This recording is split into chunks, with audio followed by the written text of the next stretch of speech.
भ्रष्टाचार से राष्ट्र को कैंसर होता है। इस लाइन से यूनिवर्सल स्टार कमल हासन की फिल्म हिंदुस्तानी 2 का आगाज होता है। 1996 में रिलीज हुई हिंदुस्तानी फिल्म में भी कमल हासन भ्रष्टाचारियों से लड़ते दिखाई दिए थे। स्वतंत्रता सेनानी सेनापति देश में फैले करप्शन से दुखी होकर भ्रष्टों को सबक सिखाने के लिए आगे आता है। पिछले 28 सालों में करप्शन बहुत ज्यादा बढ़ गया है और सोशल मीडिया पर मांग होती है कि हिंदुस्तानी वापस आओ। सुभाष चंद्र बोस का अनन्य भक्त हिंदुस्तानी फिर भारत लौटता है। भ्रष्टाचार के खिलाफ सैकड़ों फिल्में दर्जनों भाषाओं में बन चुकी है। इसलिए जब शंकर जैसा निर्देशक और कमल हासन जैसा एक्टर इस मुद्दे को हाथ में लेकर फिल्म बनाते हैं तो कुछ नया और अनोखा होना चाहिए। लेकिन हिंदुस्तानी 2 में ये बात मिसिंग है। हिंदुस्तानी सिर्फ नया फार्मूला ये देता है कि शुरुआत आप अपने घर से कीजिए। अपने घर में जो भी भ्रष्टाचारी है उसे कानून के हवाले कीजिए। लेकिन ये बात फिल्म में बहुत जल्दी असर खो देती है और फिर यह रूटीन फिल्म बन जाती है। चित्रा नामक युवक हिंदुस्तानी की बात मानकर अपने भ्रष्ट पिता को पकड़वा देता है, लेकिन इस कारण से जब उसकी मां बड़ा कदम उठा लेती है तो वह हिंदुस्तानी के खिलाफ हो जाता है। वही नहीं बल्कि पूरा शहर और देश हिंदुस्तानी को धिक्कारने लगता है। अचानक सबका मन क्यों बदल जाता है, इस पर फिल्म बात ही नहीं करती। एक स्तर तक फिल्म को आगे बढ़ाने के बाद निर्देशक शंकर को कुछ सूझा नहीं कि फिल्म कैसे खत्म की जाए और इंटरवल के बाद फिल्म दिशाहीन हो जाती है। शुरुआत में फिल्म बोल्ड लगती है जब कैलेंडर पर बिकनी पहनी लड़कियों की तस्वीर छापने वाले और भ्रष्टाचार कर विदेश भागने वाले एक व्यवसायी पर फिल्म हमला करती है।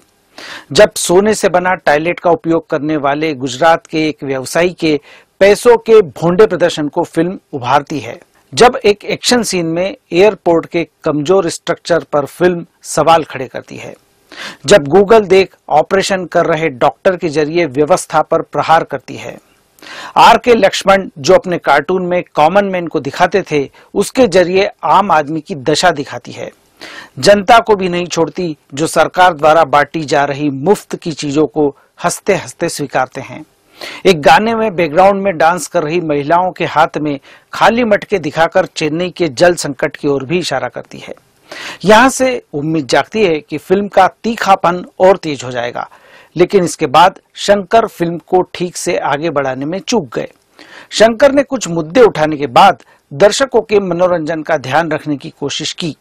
लंबे चेजिंग सीन और फाइटिंग सीन के जरिए मन बहलाने की कोशिश की, लेकिन कामयाबी हाथ नहीं लगी। फिल्म में बूढ़े किरदार सेनापति को इस तरह से एक्शन करते देखना विश्वसनीय नहीं बना पाया। वर्मा कलई नामक विद्या के जरिए वह शरीर के कुछ हिस्सों पर चोट पहुंचाकर अनोखे तरीके से दुश्मनों को मारता है, लेकिन बात नहीं बन पाई। एक किरदार को वह इस विद्या के जरिए घोड़े जैसा बना देता है जो दौड़ते दौड़ते मर जाता है। दूसरे को वह ऐसी जगह चोट पहुंचाता है कि उसके शरीर का सारा पानी खत्म हो जाता है।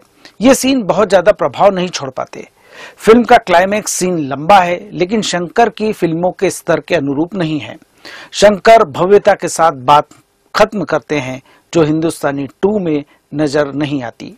शंकर हर बात को लाउड तरीके से पेश करने के लिए जाने जाते हैं और हिंदुस्तानी 2 में ये लाउडनेस चुभती है।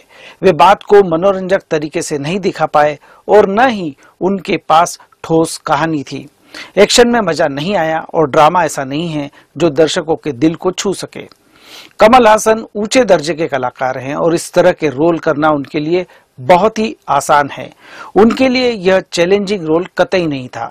उनके अलावा यह फिल्म किसी अन्य कलाकार को ज्यादा मौके नहीं देती।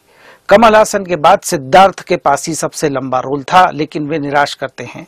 रकुलप्रीत सिंह, गुलशन ग्रोवर, पीयूष मिश्रा, जाकिर हुसैन के लिए करने को कुछ नहीं था। अखिलेंद्र मिश्रा की तो सिर्फ झलक ही दिखला दी गई है। फिल्म के अंत में हिंदुस्तानी 3 का भी वादा किया गया है, लेकिन इसकी कोई जरूरत महसूस नहीं होती। असल में हिंदुस्तानी के बाद हिंदुस्तानी 2 की भी जरूरत नहीं थी, क्योंकि बताने के लिए फिल्मकार के पास कुछ भी नहीं था। इस फिल्म को मैं 5 में से 2 स्टार देता हूं।